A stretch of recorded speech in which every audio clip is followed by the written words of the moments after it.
Magandang araw mga loves, at dahil nga hapunan na ngayon, ang aking ulam ay hipon at may kaunting isda dyan. Yung hipon na yan mga loves ay bigay yan sa akin, dala yan ni Ma'am ay galing yan sa Ragay mga loves. May pispan sila, sabi niya sa akin ay naku Ate Jo, dadalahan kita ng ulam. Ay talaga naman, ayaw din ako magugutom ng aking mga customer. O ayan mga loves, at yan nga ay pinasangag ko, nilagyan ko lang ng konting ketchup. At yan ang aking sausawan mga loves ay yung suka na may sili, ay sarap talaga. Napakahilig ko dyan. Ewan bagat kung bakit. Ang tiyaga ko dyan maghimay. Yung iba natatamad maghimay ng ganyan. Ako na may gustong gusto ko. Kahit ang alimasag. O ayan mga loves. Kaya alam nyo na kung bakit.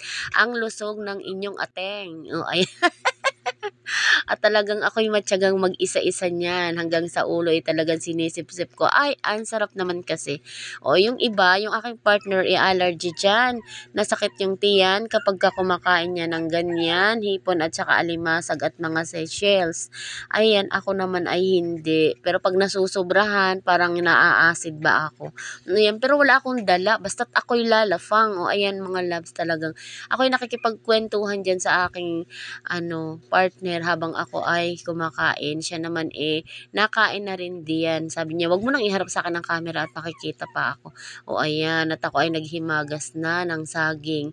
Yan ang saging na yan, inakita ko doon sa tindahan ni Tia Marion. Sabi ko pautang. Ayan. Pero nabayaran naman na daw yan ng aking partner kasi wala talaga akong dalang pera. Kailangan naman bumalik pa ako mga loves, ang layo kaya nitong amin. O ayan, ako'y panay kain dyan. Kumain na rin kayo mga loves, sabayan ninyo ako sa pagkain habang ako ay mga sab dito, kumain din kayo dyan. Yan, yung ulam na yan, sabi ko na nga sa inyo, parati na lang may nagbibigay.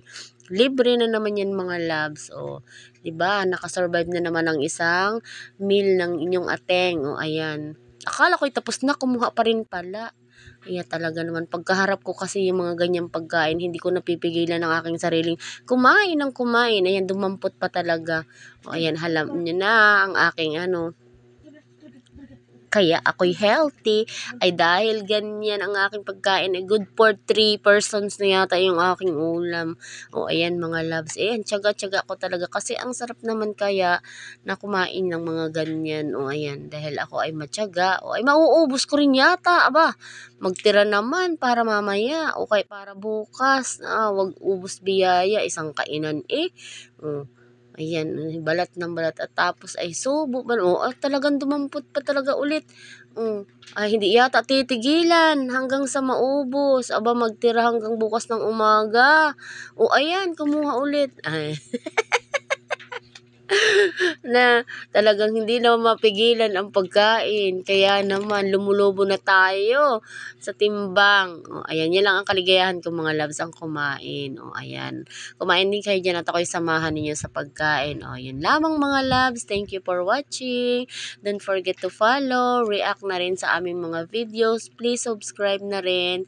Thank you. Magandang araw. Ayan, at hindi pa rin natigil ang kamay at ang bunganga. Ngasab na ngasab. Ayan. Bye-bye. Please like and share. Thank you. Ayan. Isus ko. May pag-ayin pa